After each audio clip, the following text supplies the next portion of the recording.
स्वागत है आपका पब्लिक नॉलेज न्यूज़ में।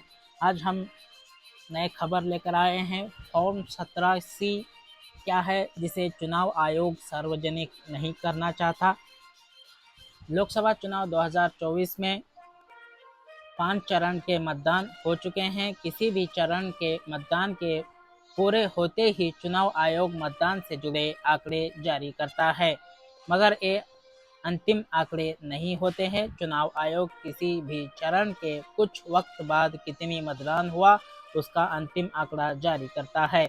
इस चुनाव में चुनाव आयोग की ओर से जारी शुरुआती और अंतिम आंकड़ों में आ रहे फर्क पर ही विपक्ष को कई जानकार सवाल उठा रहे हैं।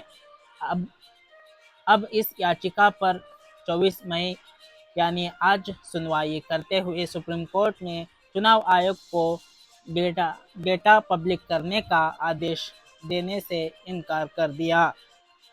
सुप्रीम कोर्ट ने याचिका पर सुनवाई फिलहाल रोक दी गई है। सुप्रीम कोर्ट में चुनाव आयोग ने क्या कहा?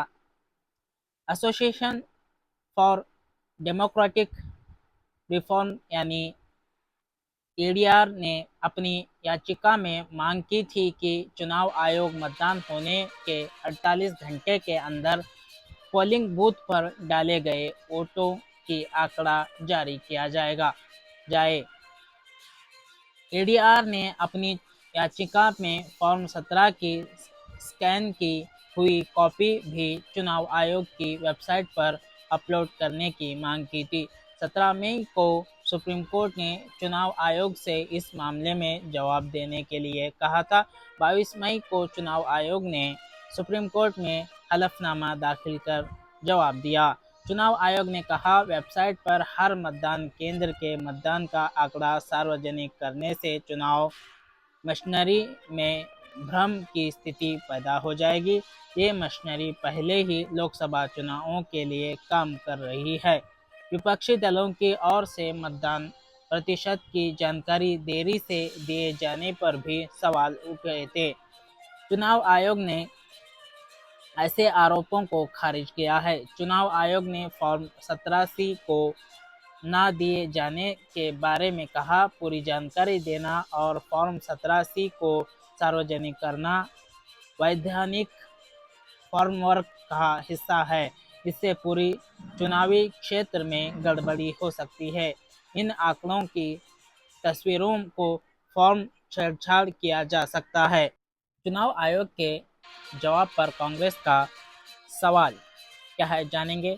चुनाव आयोग की ओर से जारी किए जा रहे आंकड़ों के अंतिम पर कांग्रेस महासचिव जयराम रमेश ने भी सवाल उठाए। जयराम रमेश ने ट्वीट कर कहा था, कुल मिलाकर 1,07,00,000 के इस अंतर के हिसाब से प्रत्येक लोकसभा सीट पर 28,000 की वृद्धि होती है, जो कि बहुत बड़ा नंबर है। यह अंतर उन राज्यों में सबसे ज़्यादा है जहां बीजेपी को अच्छी खासी सीटों के नुकसान होने की गुंजाइश है। आखिर यह हो क्या रहा है? कांग्रेस नेता और वरिष्ठ वकील अभिषेक मनु सिंघवी ने 23 मई को प्रेस कॉन्फ्रेंस की। सिंघवी ने कहा, चुनाव आयोग ने जो जवाब दिए वो अजब-गरीब और एक तरह से कुतर्क है। चुनाव आयोग का ये जवाब सिर्फ बचने की प्रक्रिया है, जबकि यही आंकड़ा कोई भी चुनाव आयोग को पैसे चुकाकर ले सकता है। सिंघवी बोले, ये दुर्भाग्यपूर्ण है और दिखाता है कि चुनाव आयोग का झुकाव एक तरफा है। चुनाव आयोग का कहना है कि डेटा के साथ छेड़छाड़ होगी, कोई फोटो फॉर्म कर सकता है, ऐसे तो फिर कोई भी डेटा अपलोड नहीं हो सकता। हाल ही में पीएम मोदी ने एक निजी चैनल से बातचीत में बताया था, चुनाव आयोग के देरी से आंकड़े जारी करने पर बात की थी।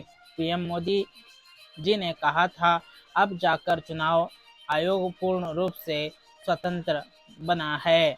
पीएम मोदी ने कांग्रेस की सरकार के दौरान रहे चुनाव आयुक्तों कांग्रेस की विचारधारा को अब तक समर्थन देने की बात भी कही। ऐसे में सवाल है कि आखिर फॉर्म C-17 है क्या और इसमें कौन सी जानकारियां होती है।